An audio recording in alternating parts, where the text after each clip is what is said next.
is 6:05, so we can go ahead and start for the sake of time. Okay, so Ajamo Kiara, Ajaje. happy Sunday, and want to say thank you. Most of you all already know. You probably already know how presenter Mr. Wemia Yegokin. Mr. Wemia Yegokin will be giving us the lecture on the Itsekiri history. And Mr. Yegokin, for those of you who don't know, he's a current member of the INA, Itsekiri National Association, Baltimore, Washington. Is our current member, and he was once our president of INA, and he was also a vice president of Ubajo Itsekiri USA. So we are glad, we're excited, and we appreciate that he's willing to do this for us. And so, with that being said, I will yield the floor to Mr. Yegokin.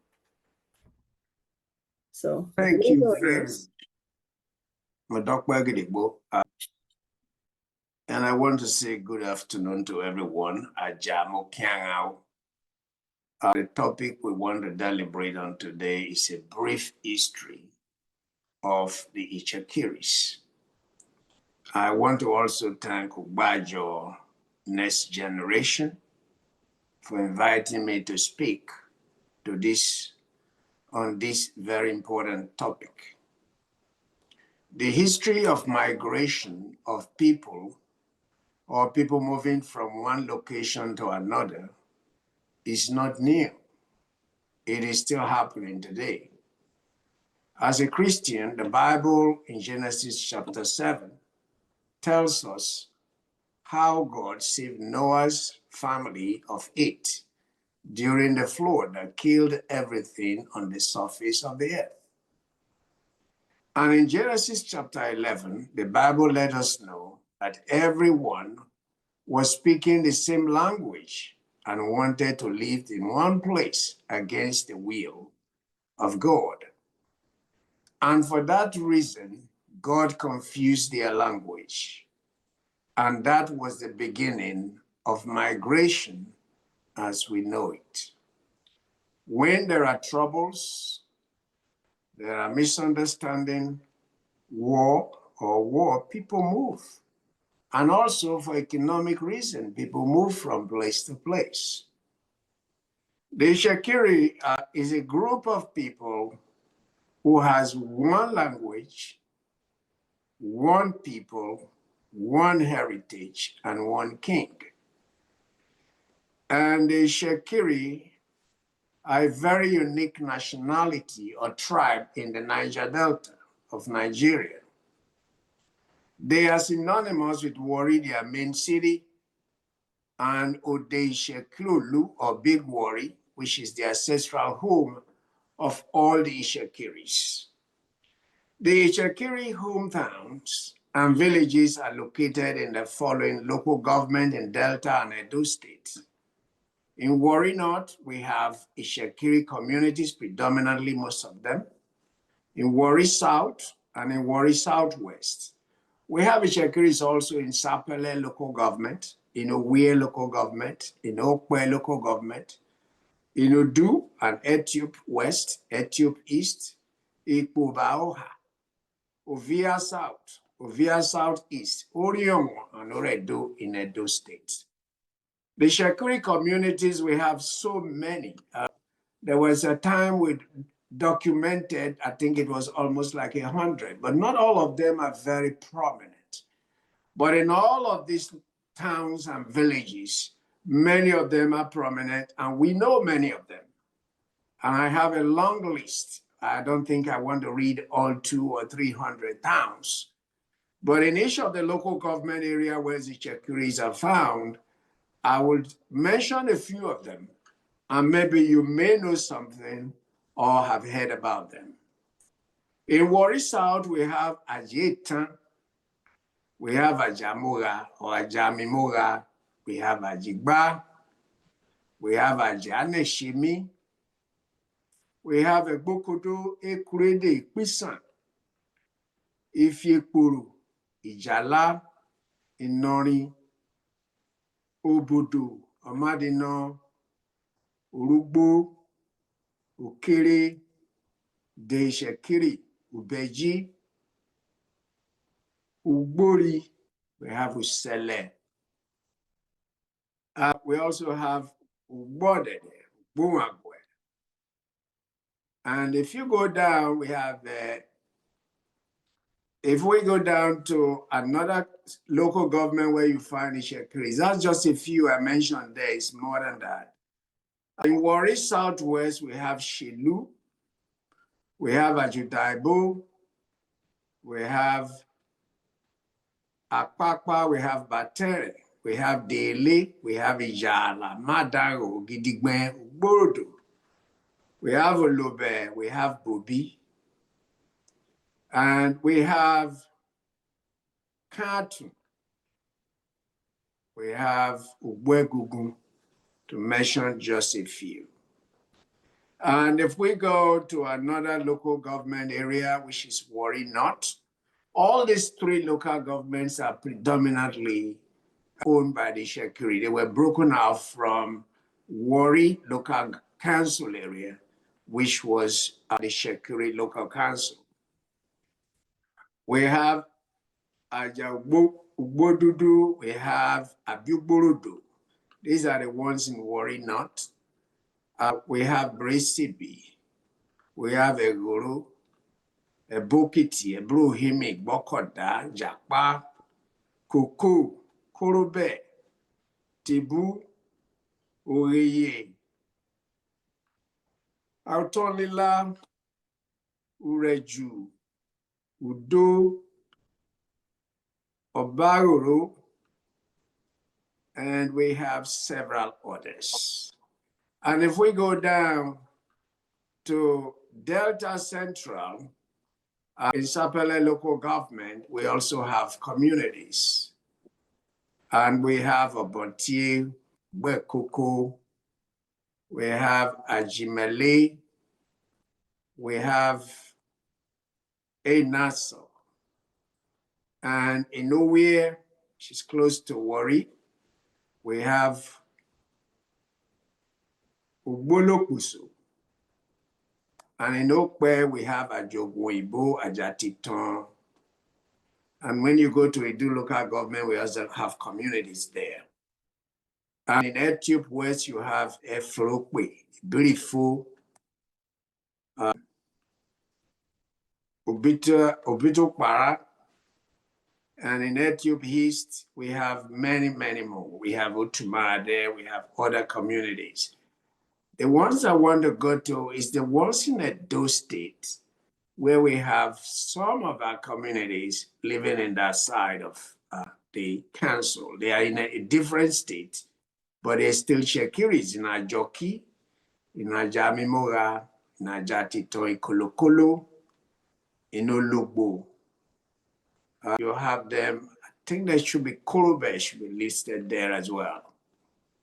In Ovia West, you have Ugbo Ajifi. And then in Ovia East, you have Ikasan.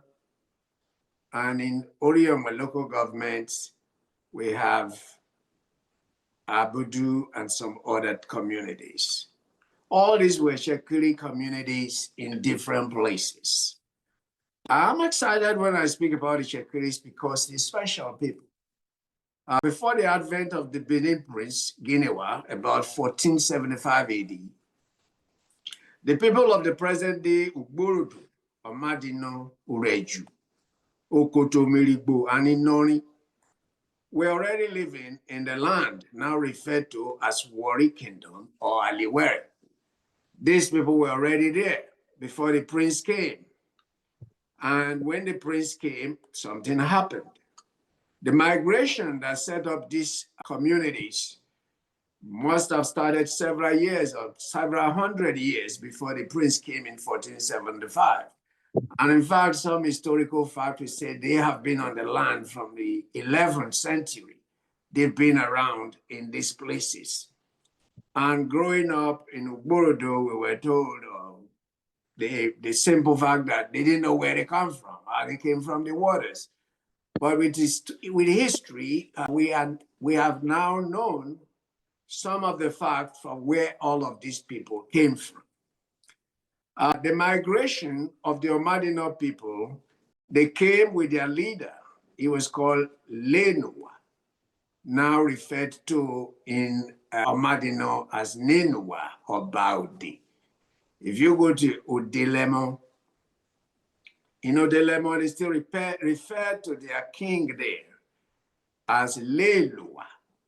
So the leader of their community is Lelua. I remember many years ago, my dad would tell us that the Omadino people are going to Udi to go and celebrate, but they stopped doing that many years ago.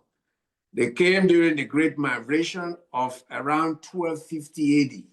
So they've been on the land several hundred years before the king came.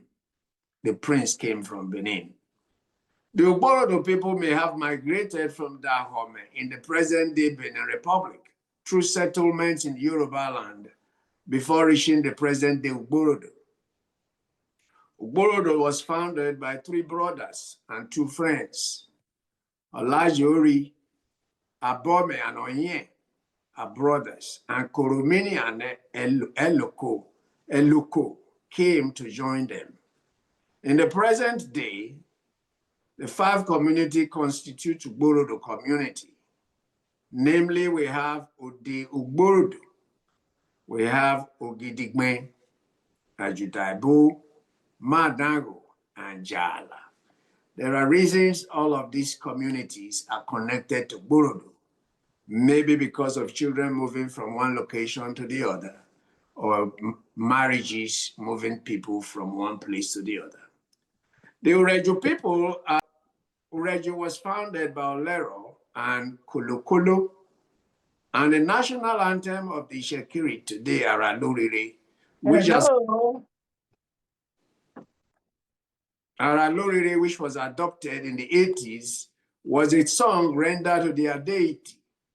Olero and Kolokolo migrated from Ife in Oyo State.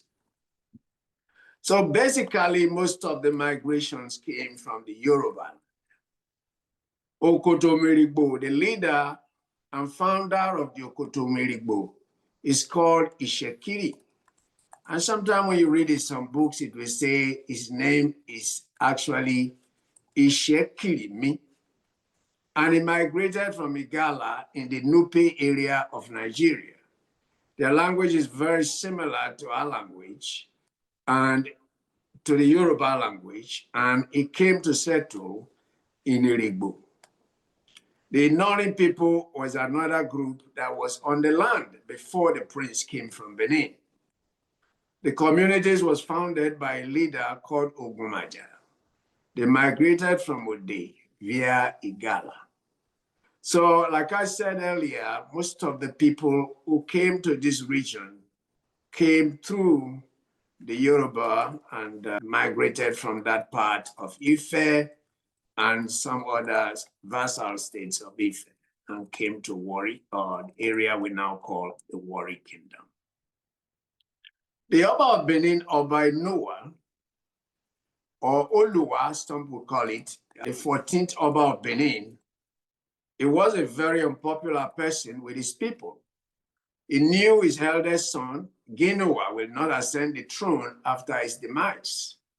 So in 1473, he decided to send his son, which was a Benin prince, and he was accompanied by the sons of 70 chiefs who were sent as sail from home in a magic Iroko bus to go and found a dukedom in the riverine territory of the Benin Empire. The journey started by foot from Benin to Garigin, and from there, the magic box was placed in the water. The box drifted in the river and landed in Efurokwe, in the Jameson River. Here, they left the sister of Prince Genewa, Yefu, who was expecting a baby. And that family is still being represented today in the Itsekiri history. And in fact, I think there's a chief that represents that family. On his way, he encountered the Ureju people who helped them to perform some safety rites through Umalukun. So as they were traveling around, the prince and his entourage were traveling around in this magic box. They still need some support, and they met the Ureju people who performed these rites for them. Ginewa and his entourage moved to Amatu and stayed there for a while before moving to Jerusalem, where he married an Ijaw woman.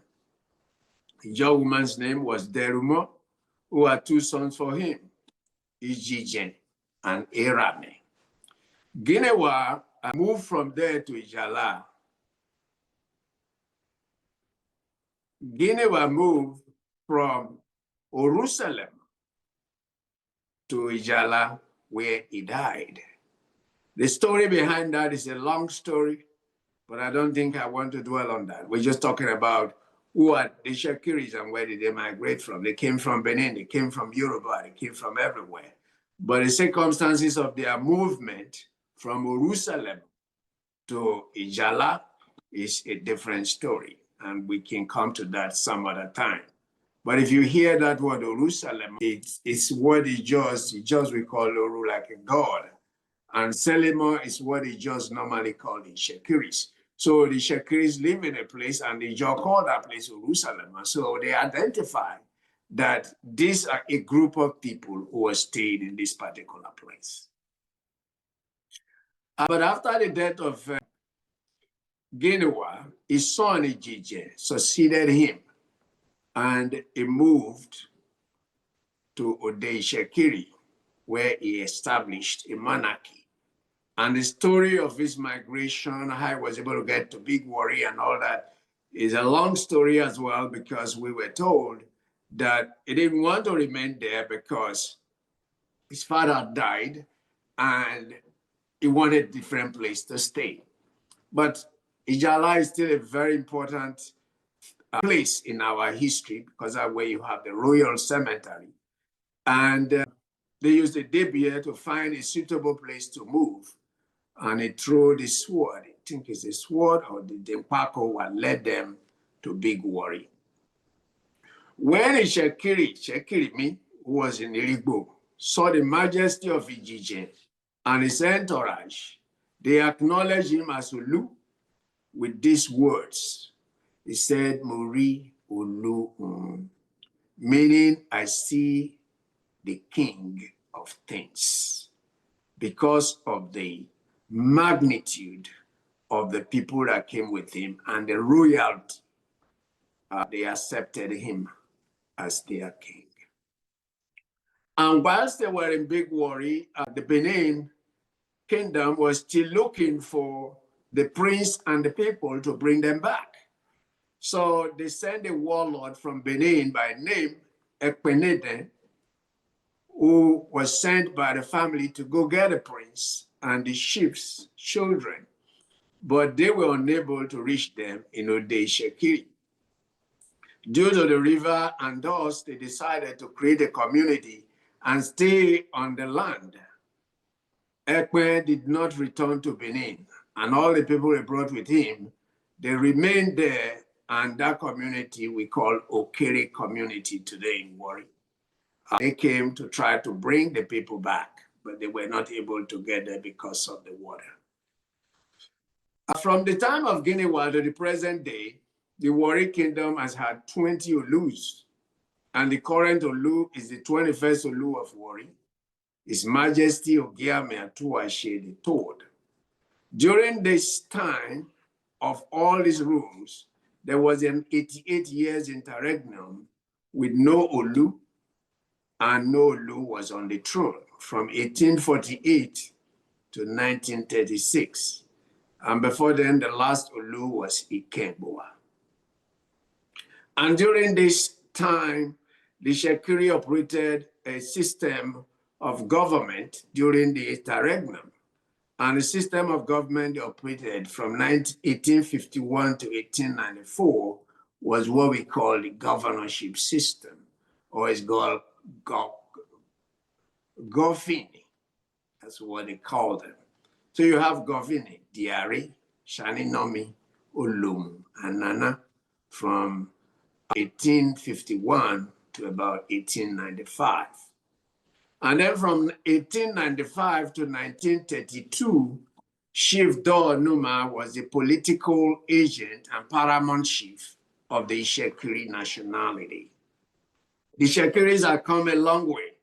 Our language is a mixture of the Yoruba dialect, but has other influences like the Portuguese, the English word, Benin language, and Egyptian words. The language is strikingly similar to Ekiti, Ijebu, Ilaje, Igara, or Igala language. The Shekiris are from Ileife and Benin. That's where they come from, Ileife and Benin. And most of the things we say today, we hold on to our heritage as a special people who belong to a special cloud of people, because most of the people that came were already royalties or they belonged to a very influential class of people that came to create the kingdom of the Shekiris. And today in Shekiri, every Shekiri takes their home as Big Worry. And most of the communities have their own quarters in Big Worry. The only people who don't have quarters in Big Worry are these original tribes who were there before the prince came. So we can talk about the Borodo people. When they pass on, they have to take them to Borodo. They have a special place for them. Madinal people and the others. But like we said, like as I've said before, the Shekiri, all of us have a special heritage in Wari, and we all can claim Big Wari as our ancestral home. I'll stop here and wait if there are questions, and then we can dive into things, other things that may further explain where the Shekiri comes from and who they are. Thank you. So I don't see no question on the chat. So we can, do you want to continue or just maybe room for questions if anyone have questions? Comments or questions? Then we can go. Okay. So first off, thank you, Mr. Yegorkin. This is really, really educative. So so if anyone have any questions or any comments before we move on, so you can unmute yourself and or raise your hands and on the chat, I think on the thing, or unmute yourself and ask your question or comment. All May I right. speak, Thank please? you. Thank you, Odwore. Yeah. Deacon Eyegwakan, Yes, sir. thank you. I'm participating from Nigeria, so it's 12:30 a.m. over here. Oh, wow. So I didn't want to miss this. So I've gained enough knowledge and education from your presentation, and I'm glad that this is being recorded today. So my question, mine to you is thank you, but my question would be to the moderator, maybe Hodwori. When do you think this recording will be available to people like us? Next week. All right. Thank you very much. Thank My you. comment is just a thank you to you, Deacon Eyegwakan. Thank you very much. Thank you, sir. Yeah, Yeah. Audrey, I have a question. Yes, sir. Go ahead. Yeah, this is Gemini Okoche. I want to first of all say thank you so much to Deacon Eyegwakan for his excellent presentation. I'm sure we all gained tremendously from that brief narration of our history. But I just wanted to add that through my personal research, I found that prior to Ginoa coming to Ode Shekiri, Shekiris already had a monarchy system. I learned that the monarchs were referred to as Alagwe or Alagwe, and that when the prince came to Big Worry, there was actually a conflict between the arriving party from Genoa and the sitting monarchy. And that at that time, an ethnic group of Yoruba descent called Mahin were also living in Big Worry. And I think that king was kind of related to that ethnic group. So when the conflict ensued, Guinea, of course, became the monarch overall. And then the Mahin had to leave Big Worry and migrated to their current location in Ondo State. So, this is something I just read recently, and I thought I would share it with the group. Thank you. Once again. Thank you. Thank you very much. I think that is educating. I heard some tales or fables that are maybe not written, that when the Olu came to Big Worry, there were conflicts with a god in Urugbo, and the gods in Urugbo had some conflict, but he was able to deal with that. But in Big Worry, there was nobody else living in Big Worry, Kotomu.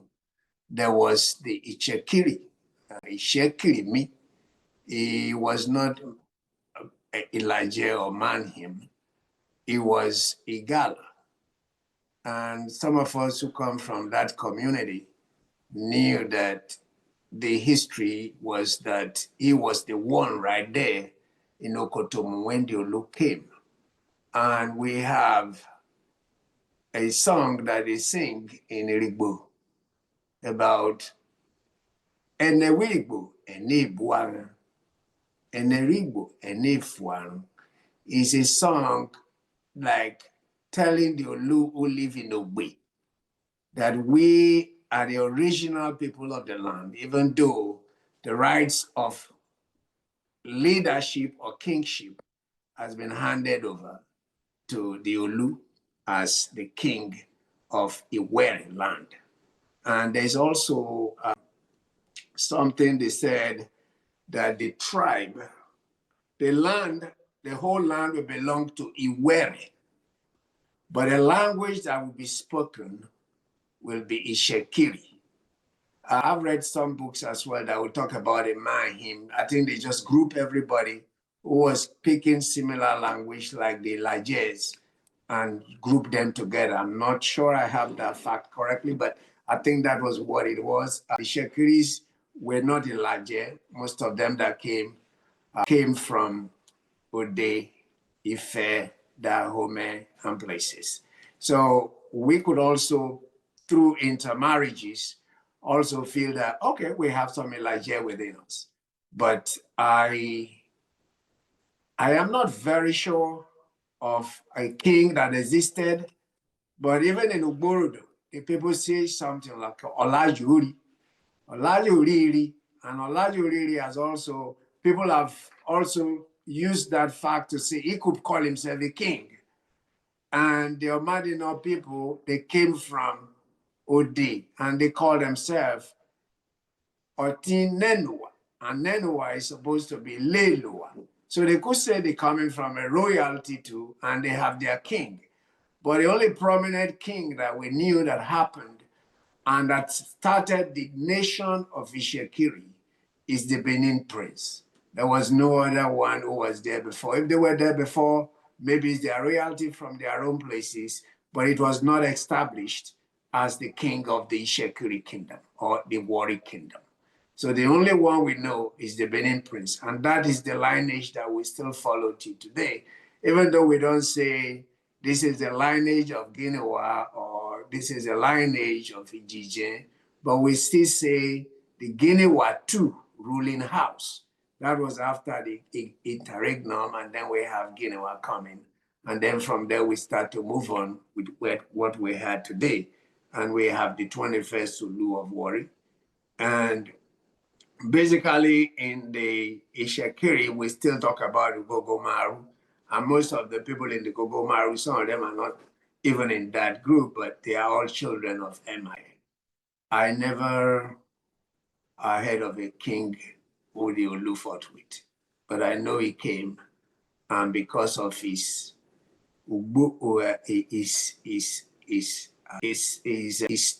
people who came with him and the entourage, he was able to gain that position to become a king. He came out here as a prince. He did not come as a king, but he was given that position as a king. Buri Olu. So we call him today the Olu of Warri.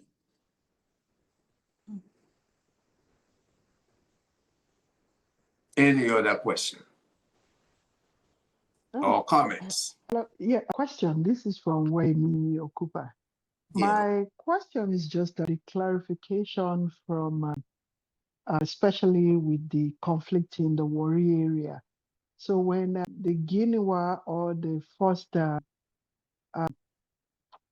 son of the Oba came to Warri, who were the people that were resided in Warri at that time? Were they the Jaws or the Urobos, as they've claimed to be the first people in Warri? The first. Who were the people that the Shekiris met in Warri? I think in the Warri city, that we call city today, because originally, Warri would have been synonymous with Big Warri, because that was where the king was. The king palace did not move to Warri until in the 50s, but the whole land belongs to the Olu. And so whoever was living on that land is the Shekiris that were there. The Okere communities have their history. The Daudu people have their history, because Shekiris were in Fakados, they were in Burutu. As government changed hand, people come out and live in other areas. But the land belongs to the Shekiris. From everything that has been said in history, all the laws and the Supreme Court justices and everything that they have come to, everybody knows that the land belongs to the Shekiris. I don't want to say this, but sometimes when we have people living with us, we must be able to assimilate. And I don't think we did that very well. We were a group that separates people. And so it got to a point where the people who live with us don't feel accommodated. And so they start fighting for the things that don't belong to them. What I tell everybody who say, now I know better, my father owned Warri. How would you know more than your great-great-grandfathers who live on this land before and know that they got their permissions from the Shekiri person? Even in, what do you call that local government, the Warri Southwest local government, Ogbijo. The Ogbijo land, we were told, was given to the Ogbijo people by the Shekiri people. They went to court to say the same thing. So if your great-great-great-grandfather didn't know, how can you know now? What has changed? You become the great-great-grandfather. Because if they don't know, how would you know? So they knew. They came on the Agbasa stories and the Okere stories. We all heard about it. I used to go to Okere when I was young, and I have aunties in Okere, and they didn't have no king in Okere. Okere had no king. It has nothing. It was Idimisubu. And I grew up in a community in Jala. We have a Dimusubu, they call it Dimusubu. And then we have Idaba, where Rubu also live. It doesn't mean they own the land. But if you don't assimilate people and make them feel part of it, then they keep fighting. And I think that is what happened in Warri. As today, we know we own it. And I've heard the people post, how will the king has one child? How will Shekiri people have one child? How will this do that? That's why we're losing ground. It's all right. But that doesn't change the history. It doesn't change the facts of the matter that we own the land. We may not be able to occupy everywhere on it, but we still own the land. So if you look at Ugborodo and Omadino, they will tell you the land between Ugborodo and Omadino is owned between Ugborodo and Omadino, and everybody living within those space of land they requested from either Ugborodo before or Omadino before. Just like the conflict they have recently in Jala and Khartoum. It is true. The forefathers of the Khartoum person or the Jala person, they were Jaws. But how did they get there? It was because they married a woman from Amadino. And that gave them the right to be able to stay anywhere because these are Shekiri people already. If you marry a Shekiri person, we won't discriminate against you. And your children can live on the land without paying taxes or anything. So when those children grow up and now say, oh no, we now own it, then it becomes a crisis. So I would say basically everything in Wari land, the measurement of Wari land belongs to the Shekiris. Before the local councils were broken up, everybody knew where they come from. They have the Urobo local government, the Isoko have their own local government, the Shekiris have their own local government, everybody has, the Ijaws have their own local governments. And it got to the point where the state decided we want to break it up and break it up and break it up. And then Shekiri starts to become more minority in some of the places where they occupy. And then people start to fight to take it over. If Wari, Ogidigben, everybody was in one local council, we won't have all these troubles, but that will not bring the development that we need. So to get that development, we suffered all of this, but it's still our land because the laws are there, the rules are there, the court rulings are there. So if somebody says, I own Wari because I am Urobo, you are not Ekpen. Ekpen was the one who came from Benin, and it was part of the Benin kingdom who wanted to come and get Guinea back, but he couldn't go back, so he stayed there. So historically, unless, okay, that is owned by Benin. If it's owned by Benin, by every right is a Shekiri. Because that was all the people that came. That's the way I look at it, because if Ekwe was staying in Okiri, and we have Ekurede, Ajamura, and all these places that are around there, all owned by the children of kings, of the kings who have ruled before in the Shekiri, the land belongs to the Shekiri people. Everything about it belongs to the Shekiri people. And we don't have no conflicts with that. Thank you. One last question. Hello? Who was the prince again that married an Ijaw woman? It's the What's one the that name of came that from prince? Benin. Is Oh, Guinea. is that the Ekpe? Is that the Guinewa? Guinea that came from Benin. Oh. We weren't told whether there were many women in the boat. Mm. So he's the one that married the Ijaw woman, right? He was the one that Guinea. married the Ijaw woman. And Okay. All right. Thank you. he was the one who married the Ijaw woman. He was the one who married the Ijaw woman. And at the time he married the Ijaw woman, they were living in Jerusalem. And the Ijaw woman had the two children, Ijije and Nerame. But when the incident that happened in Jerusalem happened, he was no longer comfortable living in that place because of the hostility that may come from the Ijaw people. So he decided to move from there to Ijala. But while still in Ijala, it's still very easy for anybody to come from Bennett Island, from Keremu and all that places and just come out of that big river and go and attack you from the back. So they decided after the Kinewa died that he decided that it would be better for him to find another safer place. So they consulted the Dibia, and the Dibia did their oracles and said they have to move. And all of these people, they will move according to the dictate of what they hear from their gods. And I don't have the history of what was going to happen, but I don't think he was comfortable living in Ijala. And then he moved because the father had already died there. So they threw the DBS thing and it landed in Big Wari, and they followed it to Big Wari.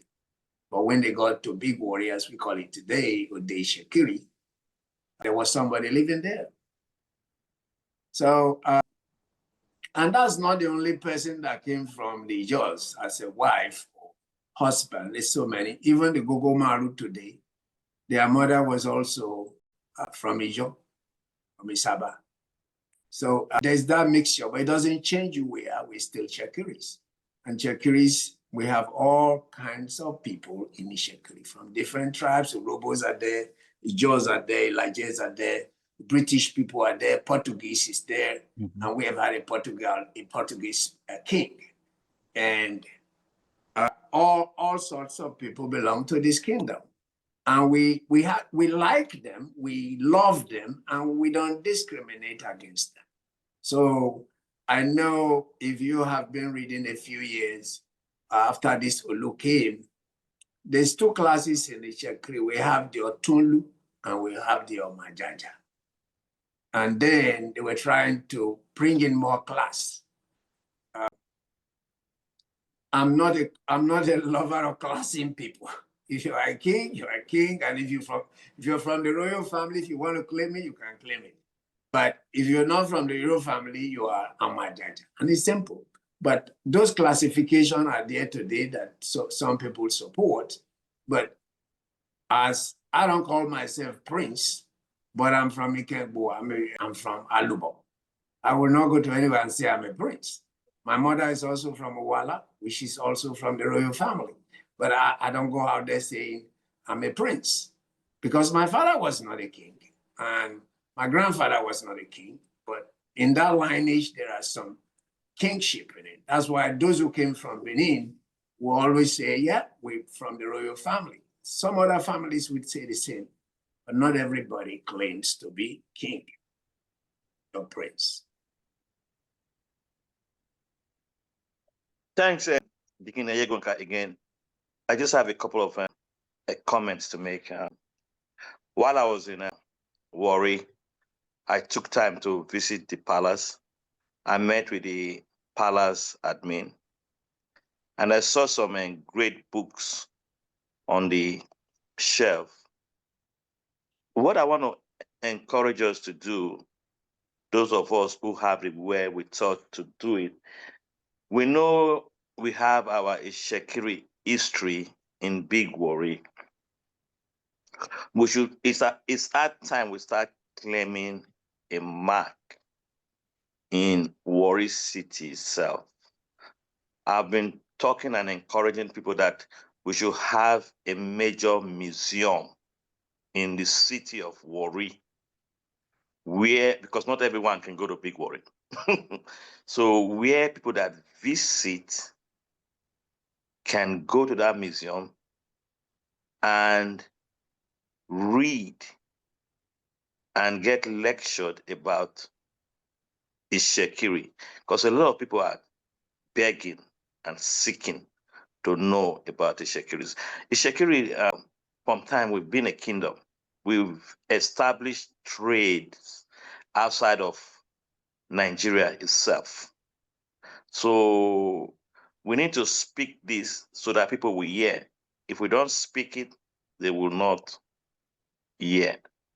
Itsekiris, we've been magnanimous people from time, and we're still the same today, based on the way we do things, both as Ubajo and in our local chapter. It was with Sika during our events. We will even allow other communities that are with us to make presentation during our gala night because we are secured. I have realized that our neighbors around us are not secured. No matter how much population they have, no matter how much education they have, no matter how much money they have, around us they're still insecure. We can see some of the wealth that some of Robos have today. They came from one or two Itsekiris. Let's take Okotiebo that trusted, I think it's a devil, right? Yes. Yeah. So what did the devil amount to? It was very, very wealthy. Where did it come from? Okotiebo. We've always trusted our neighbors. Just take for me, for example, to my friend in Warri before I left. His staff the closest people to him, if I count 10 of them, 9 of them were non-Itshekiris. And they will tell you how much they love him, how much he embraces them. He's a billionaire, Nigerian standard. But I've not seen one Urobo man or one Ijaw man that I call my close friend that has brought any Itsekiri person close to them as confidant. It has not happened. So these are lessons that we should learn. I experienced it as president of Well, Sika. I knew the president of Urobo Ijaws when we came together to work as one. I saw how I was betrayed as an Itsekiri man.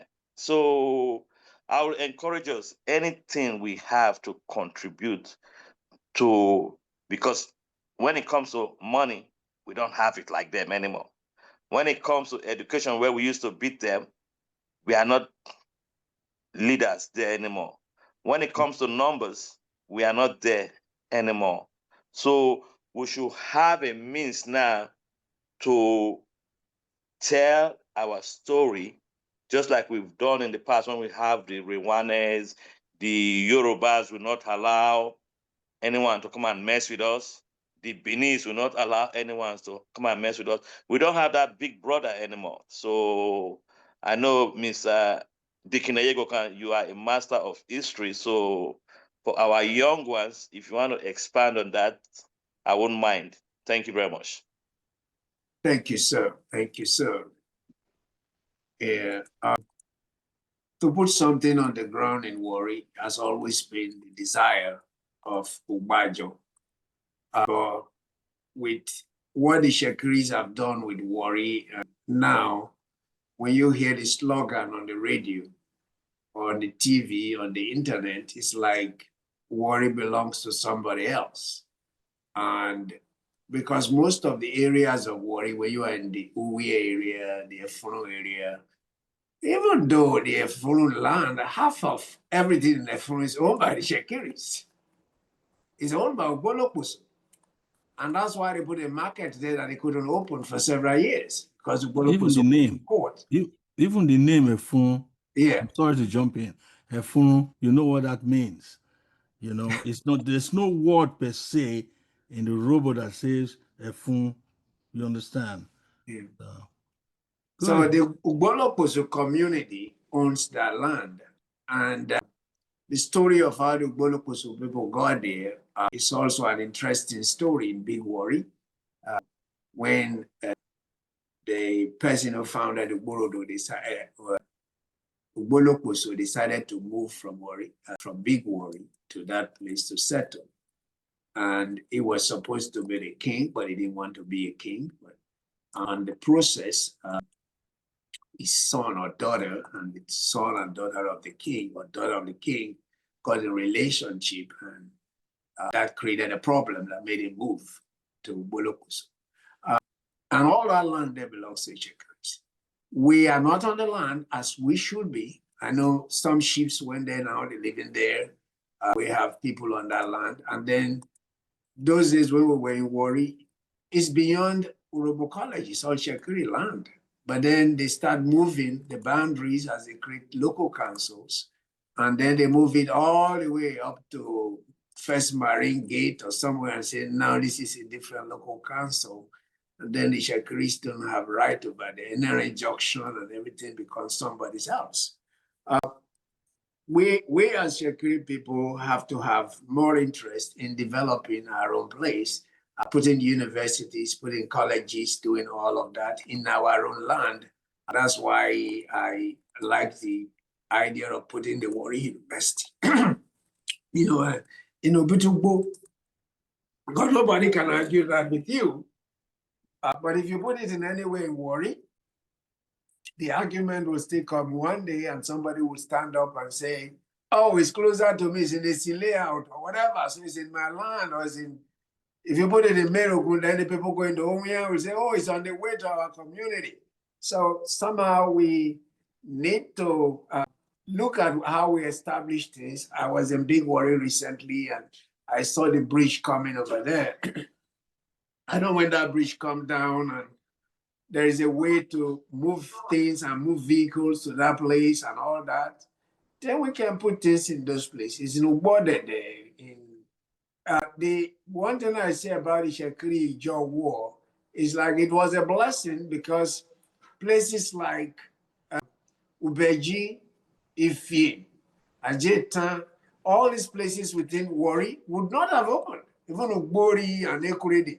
When I was young, Ugbori and Ekurede was in the bush. We scared to go because it was in the bush. But today is the main town. And then when you talk about Ubuakwe, it's so far. People think it's so far out. That's But correct. Ubuakwe is right there now inside Wari. All these places in Wari were owned by Itsekiris. Merogun, Iyara, all these places were owned by Itsekiri people. So I don't see how somebody will come up today and say, now they own Ugbori, now they own Ekurede. Now, but Itsekiri accommodated originally by allowing people to stay on their land, maybe to farm, to do other things. And when people hold the land for too long and you don't go ask for it, then you may lose it.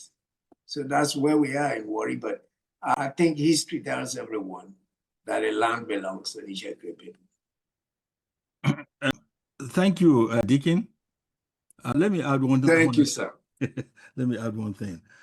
One time, a while back, one of our sisters, I think, asked why, if we live in Big Wari, why, what is the relationship with Wari or something of that nature? Just a few things that I need to add. People that are in Big Wari, if they want to go to Wari, it's nowadays that you say, I'm going to Wari. If not, you say, Ogbe, Mono Ogbe. You understand? So, you know, everybody knows. Look at the name. Alaja, Alaja, Olaja, look, Obijo. All these are just Itsekiri names, you know. Yeah. So you got then Efun, you know what that means. When they were laughing at those people, the Itsekiris were laughing at those people that he had to wear Efun, make I get some water to turn off my fire and all these things. Those are the things, you know. People on the Boluku, so they cannot. I mean, the Efun people cannot really mess with them, so to say. Yeah, they can't. You know, of course, you know, traditionally they are supposed to be the warlords for the king. You know, the Boluku people. So. That's a good presentation you've just given. Merogun, that's an area I grew up in. If you do or whatever across the river, you don't want to come and fight with. Unfortunately, you know, I met Merogun, you know, and them what's his name, Ereku. Yeah, Ereku. Yeah, I was living right on the. I remember when at government college when I come, he would say, come, let me test your knowledge because he's one of those that went to Fora Bay. Foreign College, right?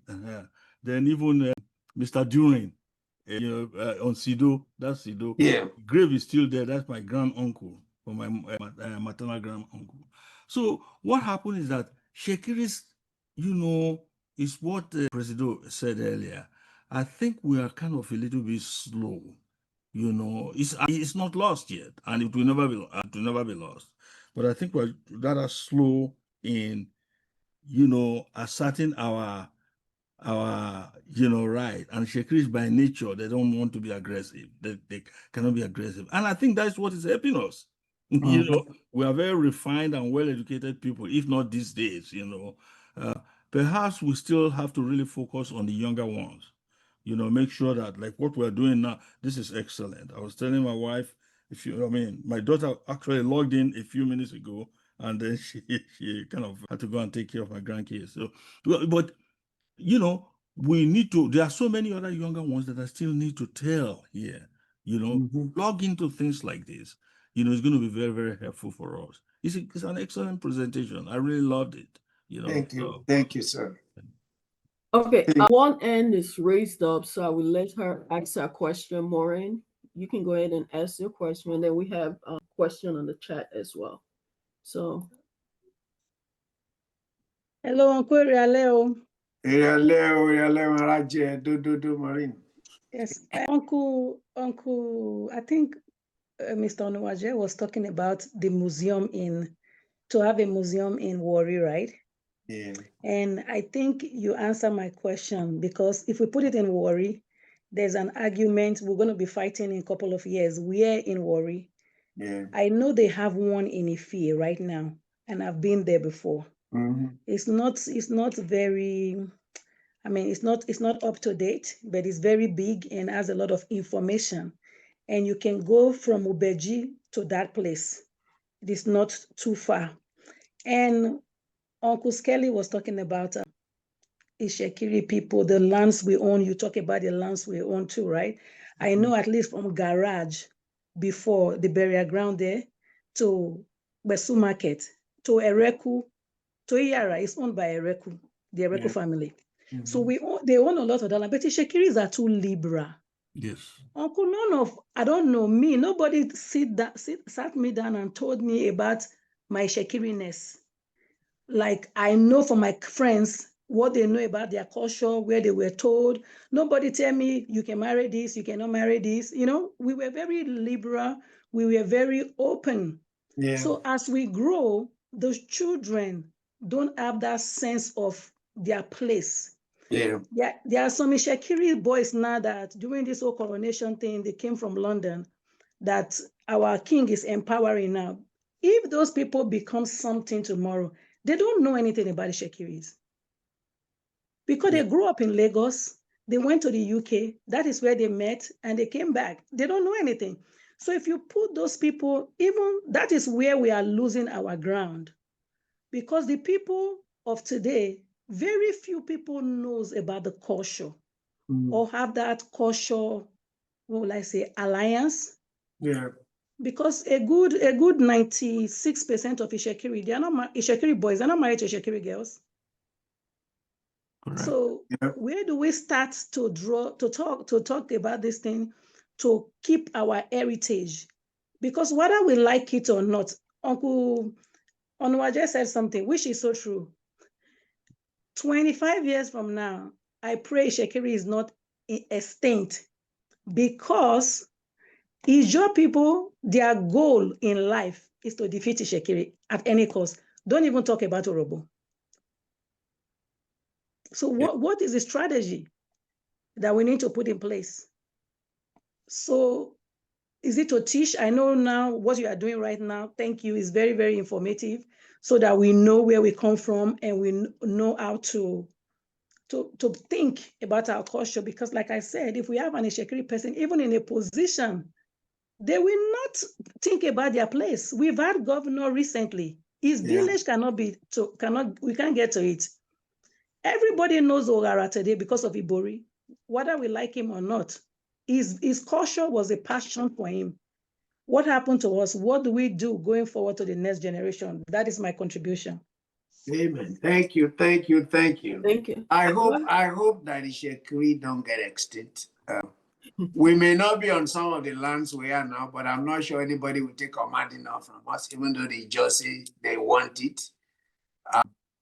They can't take Big Warri or Ijala and all these places that are fully established. Right. And when you go to those places, you don't find no other communities. The Urubos and the Ijaws that come there to live, they come for security. They want to be secure, but they know there's peace and security in the Itsekiri enclaves of Warri. And that is how it has always been. You also talk about the museum that is built by Smart Erikowa in Ife. I have been there before, and it's a nice start because it gives the history as you go from room to room. Maybe that could be expanded. I know the Itsekiris have projects about our history with the Catholic, and they also have something right there in Jala that they've been trying to build. Like you said, we have had people in government who don't want to support their tribes, but even the new governor now is doing a lot of things everywhere, even in the Itsekiri areas. So we just pray that when we have people, they should be focused on projecting the interest of the Itsekiris. I went to Ijala recently, and the university in Okerekoko, which is supposed to be Okeregigo, but they call it Okerekoko. By history, we know Okeregigo is owned by Omadino people. And my dad used to tell me that when Omadina people left Udi, when they came to Okrangigo, the only way they didn't stay there for very long, because they came with 2 boats. And one of the boats they called Okaude. I forget, I'm still showing. Okaude, and they left the Okaude that sank in Okrangigo there, and they were not able to extract it. And for those who are in my age group, and you are from that area, you also know that there is a boat they call Ikpiriri Mary. It's the Ugborodo boat. It also sank right there in Okanagigo. I don't know if they were able to remove it. So Okanagigo moved from there and they went to other places before they got to the present Omadino. So all of that land belongs to them. And in Omadino, we could still see that the boat they came with is still on the land there. So it shows that these are the people who were the original people on the land. So basically, Itsekiri will be there. Most nations have troubles, and we are not exempt. What we have to do is love our people and try to do what we can do to make sure that the Itsekiris will continue to live in the areas that they call their hometown or their home communities, so that we are not driven out completely. Thank you, sir. So, oh, do you have anything to add, Maureen? No. I'm just acknowledging him, saying thank you. Okay, thank you. So, we have one hand raised and then one question in the chat. So that came first. So the question on the chat is, how did we end up in Sapele by Mrs. Major Bimayo? The Itsekiris actually came to Sapele through one group of people. I think they were actually in, I'm not sure if it's Bobi. I'm trying to remember the name of this family that came first to Sapele. But before then, the Itsekiri, Nana had a war with somebody in Okweland, and he won that battle. And that war never stopped. It was a continuous war, Nana, Lomo, and them. And not the Sagi now, there's a Ikomi family. I think they were the first people who moved from Benin River. And there was some history behind that. There was something that happened that moved them to Sapele, and they stayed in Ogwanja.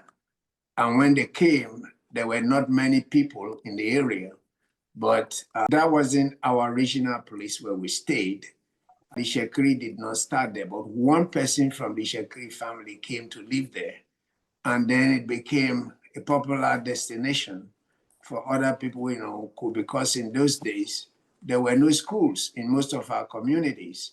And what they did was, if you have a family that is living in Sapele, or you have a family that is living in Wari, when you grow your children in the village, when they get to that age of going to school before the time of Awolowo, you have to send them to the communities, to Sapele or to Wari. And when they come to Sapele and Wari, then they start to understand. And at that time, there was no Midwest state. So the other place you can go to would be going to Ibadan, or you go to Lagos. So basically, Sapele was a starting point for one family, and many people moved in there. That is how they came to Sapele. But the area they were in, Sapele, I'm not sure what happened. I know there's been a court case with the Itsekiris and the Okwes, and I wasn't sure. I think I was told that the documents that they needed to present was not available to them at the time they needed it. And so they weren't able to claim even that portion that they have. But the Ukwes understand that the Itsekiris lived in that community, and they have been there for a very long time. So maybe the Komi family may be able to tell us some story, and then maybe some people from the Nanan family And who knows the little depth of that. And the Eche family.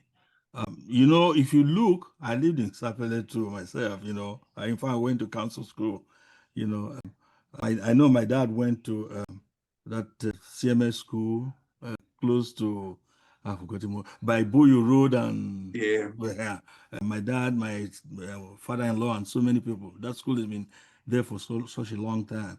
If you look at the structure, geographical structure of Sapele, you find out that most of the prominent Shekiri, like the Echi, the Ikomis, and Nebarao or something, they all have the houses by the river there, and most of the Afijukus, you can see most of those houses are just historical buildings, you know.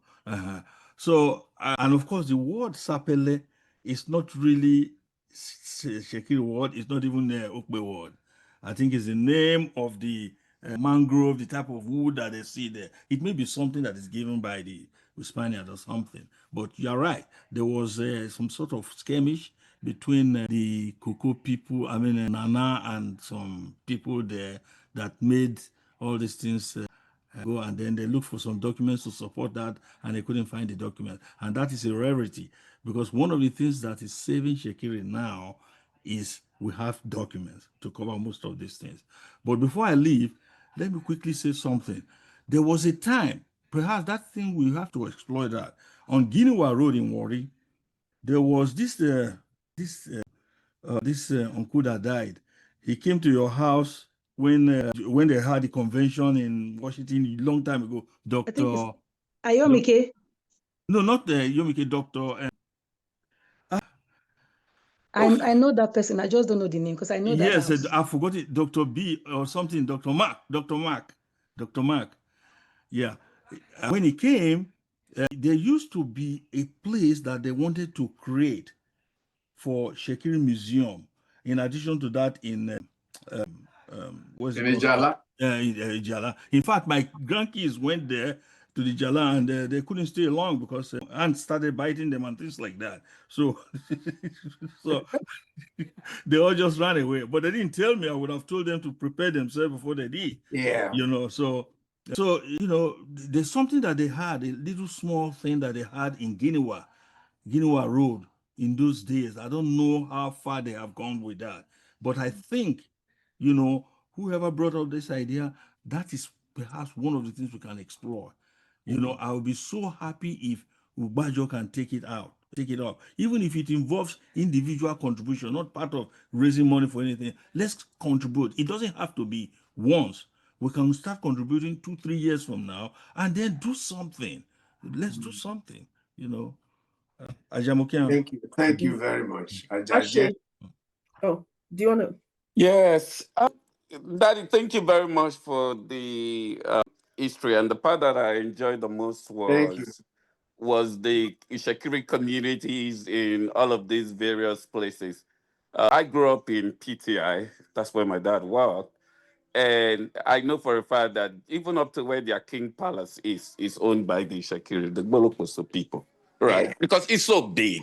What Bolokoso won is so big. Yeah. So that's that. So that was really interesting just to see how many communities we have in Edo State and all this other place. There is, my dad had all these books and all of that I used to read. And some of the histories that I have read about the Shakiri people, right? It seems that for me, though, I just feel like sometimes we have a misconception that Shakiri were very peaceful. We weren't that peaceful. Nana wasn't peaceful. Nana would go to Abraka and capture all their wives because they went to trade with the British, right?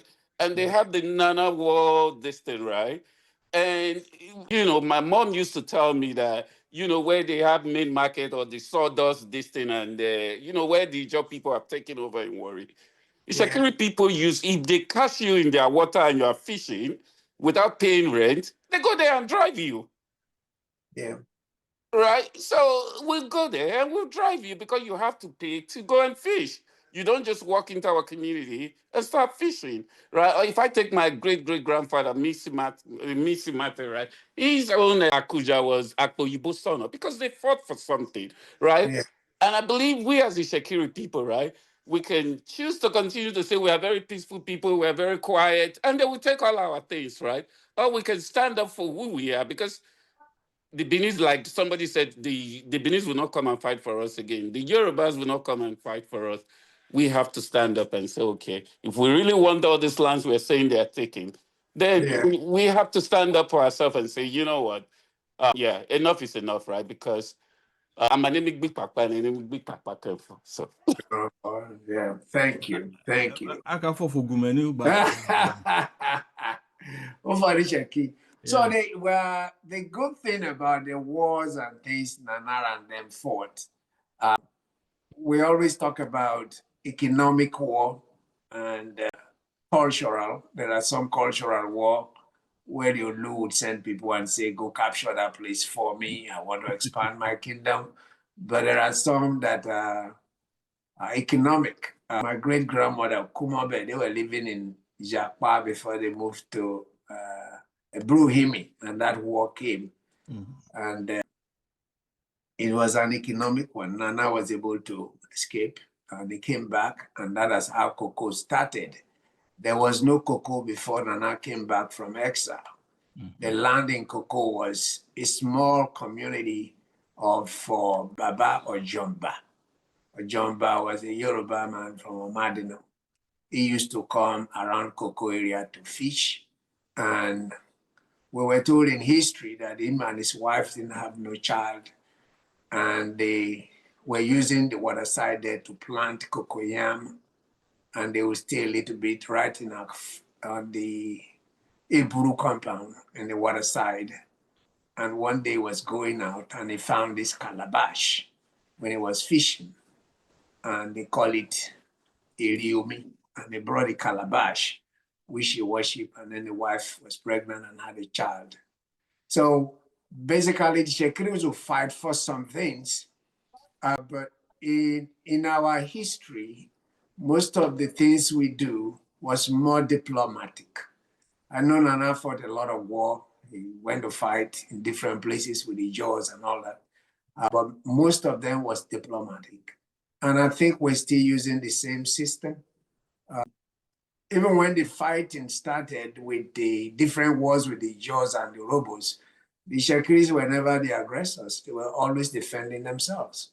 And at the end of the day, we are always winning. They might destroy all the villages, they might do everything they do, but it doesn't change the fact that we still own the land. So we love the people we live with. We love the people who live around where we are, and we'll continue to show our peaceful existence and the fact that we want to live with people peacefully. Yeah, what's the last question?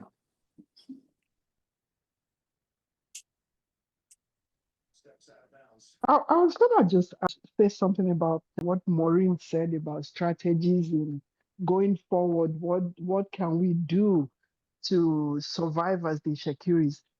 One thing I just want to throw out there would be if we can encourage ourselves wherever we are, in diaspora, in Lagos, wherever, to go home and purchase a land. You don't even have to build. Own a land in any of these Shekiri places. I don't think the lands will be that costly for us not to be able to afford to buy lands. We should all invest in buying all lands around the Shekiri areas and not to allow any other people to come in and buy lands anymore from us, because those were the mistakes we've made in the past. So, but every Shekiri, whether you build it or you don't build it, go buy a land.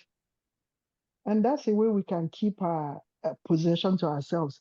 And again, another thing, like I know I have an Igbo friend that told me this one time, that in their own community, or especially in their own place, that every first child of an Igbo man, in some villages, I don't think it's everywhere, but every first daughter and son must marry an Igbo man.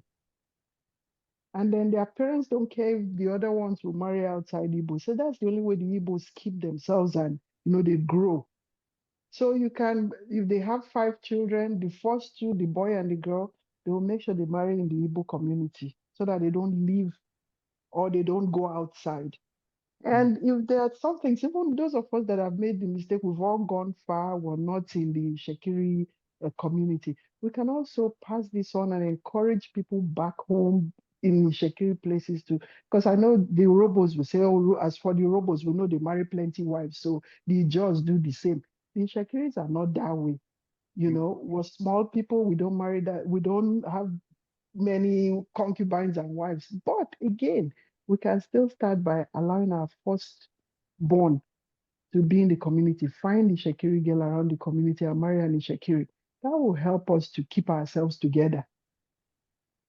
Thank you. Thank you. That's a good talk. It's good to have people in everywhere, like Shekiris have. People you may not know that they are Shekiris, they're in Hausa, they might be in Igbo, and they defend your cause also from there. The fact that we marry ourselves is not because the Shekiris didn't like to marry one another, but it was the restrictions that they had in the beginning, that you have to count 8 families to your left, 8 families to your right.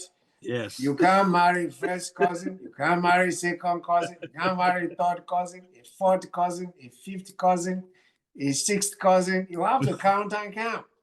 So that was a lot of barrier. And we have many Shekiri people who couldn't marry because they have to go to a different community and look for a wife. Today, I see many Shekiri people that are marrying themselves they're in the same community.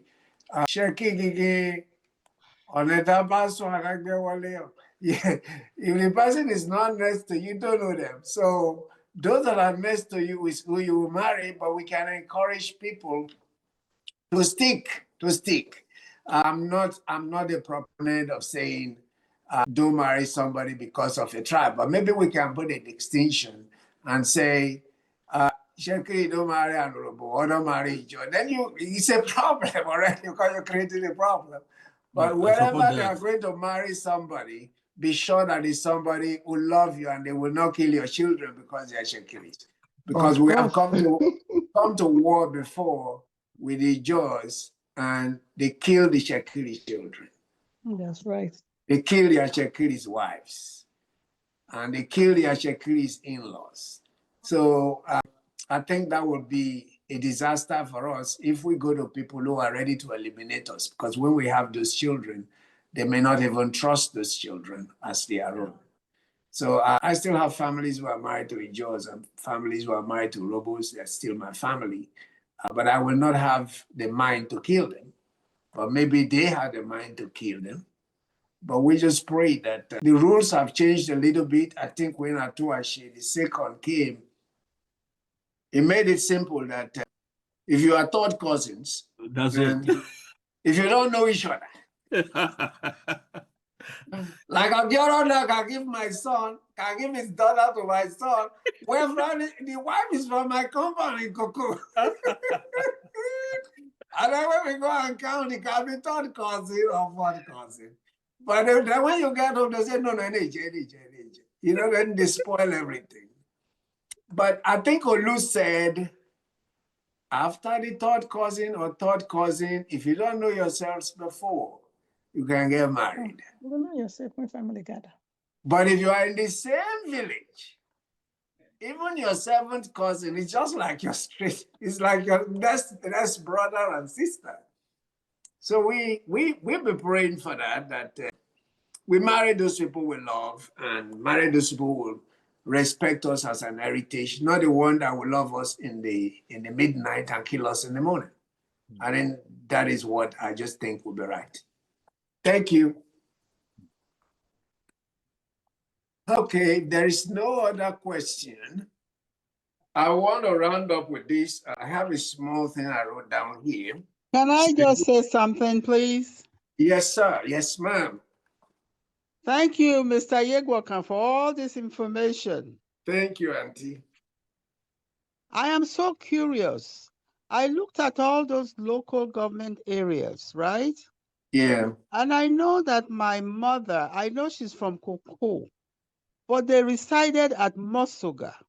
But you grouped it under Etiop West local government area. So what is the classification of that? Is that, are they Shekiris or Robos? Meshuga. Yeah, the Shekiris in that area. The Shekiris, like Mr. Skelly just trying to say, some people call it Meshag. king Meshaga. Meshagan, that means I'm not a baron. It's a Itsekiri word. And if you look at the king, one of the kings in that, I think maybe not Ogara, but one of them, dresses like the Ulu exactly, the same way. Yes. Yes. And the king in Masoga now, his real name used to be Eginkpuru. I was a custom officer in Lagos, and in fact, we were close. He used to come to my office and bring his children. And because of the crisis within Itsekiri and Orobo, he changed his name to Puri. But it's the same translation from Eginkpuru to Puri, and then he became a king. And I heard him firing some of his chiefs because I think they went to Wari or something to celebrate with the Ulu or something. Right. So there is this internal conflict because in all these places in Ogara, in Masuga, there's another town there, another Itsekiri town, very popular one. Can't remember. Let me see. It might be on my list right here. Ajubodudu. You will have some Urobos in the hinterland, and in the waterside areas, you will have the Itsekiris. And unfortunately, I didn't know why the Itsekiris would just leave the hinterland and other people. Even when you go to Olobo, the Itsekiris are just at the waterside. And then when you go inside a little bit, you see that it's the Edo people. And once you move in towards the Ojolowa Grammar School going forward, it's that our people were so used to staying very close to the water because what we were doing was predominantly trade and fishing. And you want to have your boat close by where you can roll it straight into the water and go to where you're going and come back. So you can't stay too far interland. But those places, there are Itsekiris there and they are still Itsekiris. But we cannot claim the community because that was not one of the places that we went to settle originally and claim, but we are in the land. But there's a land there, the one I just called, that is owned by the Teye family, and nobody can dispute that. And that is a Itsekiri place. The Urobos were fighting them one time to try to get it. And Meshaga or Masuga. Meshaga. But you know what, Mr. Yogwoka? Yes. I remember my mother told me that they settled there. They came from Koko. Yeah. And because they were by the waterside, Yeah. and they were always dealing with palm kernels and things like that. Yeah. So I was asking her, what did you people come to do here? They said they were trading, and I'm like, what kind of trade? This kernel thing. Yeah. But I've been so inquisitive. I said, there are a whole lot of Itsekiris there. Yes. But they are just by the riverside. Yes. Because everybody has a boat or a canoe. Uh-huh.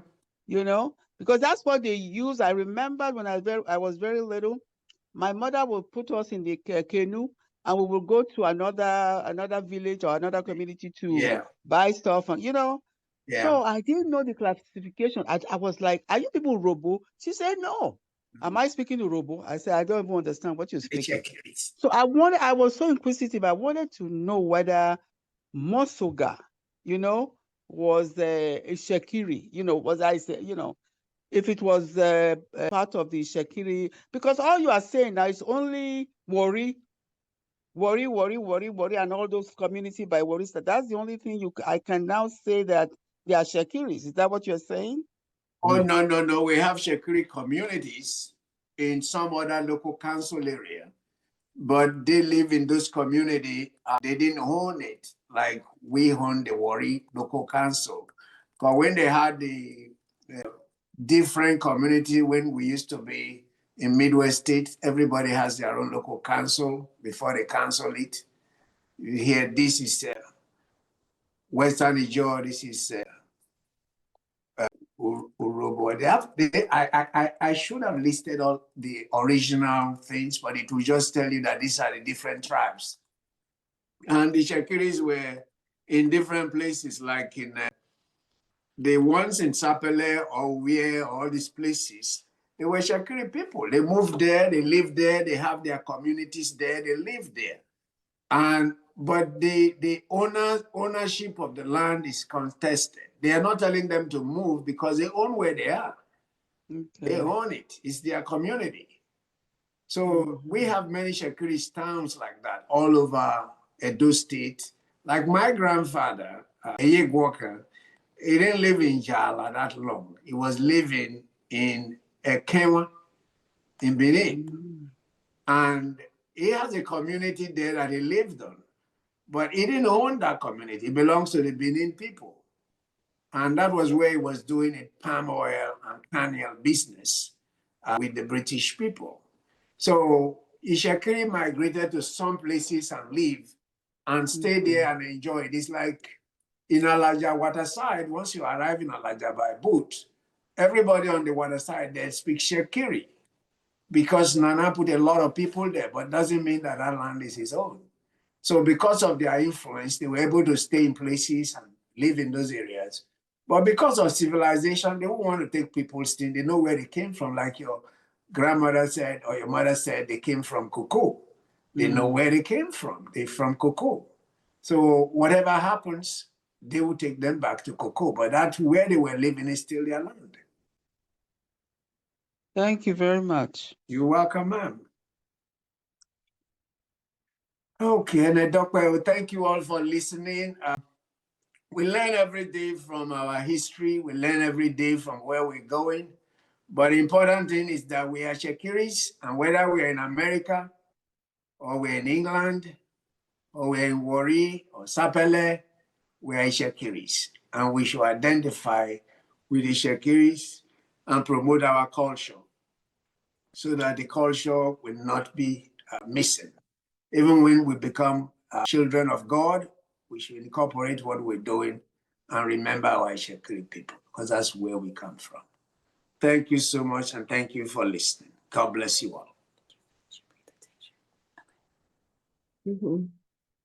Thank you, Mr. Yegwokin. So for the closing, I'm going to pass it on to Mr. Ashe. Before we close, any other question, or we are all okay? Okay. So Ashe, you have the floor. Thank you very much, Deacon Eyegoka, and everyone for joining. We really appreciate you guys taking your time out this Sunday evening to join us. And we also want to thank Ubaja Shakiri USA for giving us a platform as part of Ubaja Shakiri Next Generation to be able to put this together, present it to them, approve it, and then for us to run with it. And then I also want to thank all the members of Ubaja Generation Next Gen for the effort and all we did to get this through. We want to say thank you. Quickly, I'll just quickly go through our mission as for Ubaja Next Gen. Ubaja Next Generation is dedicated to preserving, advancing, and celebrating the language, heritage, and culture of the Shakiri people. Through education, mentorship, and cultural exchange, we ensure the seamless passing of traditions to future generations. Our mission is to sustain Shakiri values, cultivate leadership, and empower emerging men and women to make meaningful contributions to their communities and the world. And so, which ties into what Daddy spoke about our communities and all of that, right? And so that's what we do. That's what we do. We meet once a month, and we're encouraging everyone that has young adults to if they want to join, we have a WhatsApp group. Odworo will share it with the general house to share with your young adults, and they can join. We also plan on one of the programs we have in the future is Shakiri lessons that we are also organizing, and you'll be hearing more from that. And then, especially, thank you, Dikine Gokan, for taking your time for the rich lessons and for all of the questions. We say thank you, and for the pre-recorded videos that were on Facebook and Instagram. It was on my feed each time I go there. And so, yes, we want to say thank you, Daddy, for for doing that for us and all of that. Thank you. You're welcome. Godwere, over to you. Oh, thank you, Ache, and thank you, Mr. Yegwokin. So this is our first, and we hope to have many more after this. And one thing I'm going to post it on the general group to get an idea from the members what they will, what topic that they will love to hear or love to learn about the Itsekiri culture. It could be marriage. We'd like to, get feedbacks from you all, and also get feedback about this presentation as well, and how we can improve it for the next lesson. So with that being said, thank you everyone, and thank you for taking your time to spend over an hour 30 minutes with us. We appreciate each and every one of you, and enjoy the rest of your evening. Ajamukiaro. Thank you, Uncle. Thanks Thank you, again. Liz. Thank Thank everybody. That you, was nice. everyone. Thank you.